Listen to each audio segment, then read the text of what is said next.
Sur Skull Island, l'homme n'est pas le prédateur. Il est l'intrus. Dans les profondeurs de la jungle, une créature attend. L'araignée géante.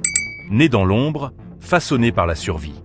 Quand les soldats traversent son territoire, ce n'est pas une attaque, c'est une provocation. Les toiles envahissent la forêt. Les corps disparaissent dans le silence. Les armes humaines tirent sans relâche. Mais ici, la technologie n'a aucune autorité. Chaque pas devient une erreur. Chaque bruit, une menace. Cette guerre est inégale. Les humains combattent pour survivre. L'araignée combat pour protéger son monde. Sur cette île, la loi est claire.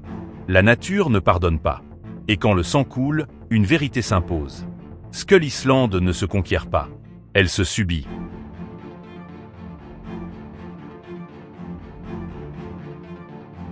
Depuis toujours, l'homme cherche à dominer ce qu'il ne comprend pas.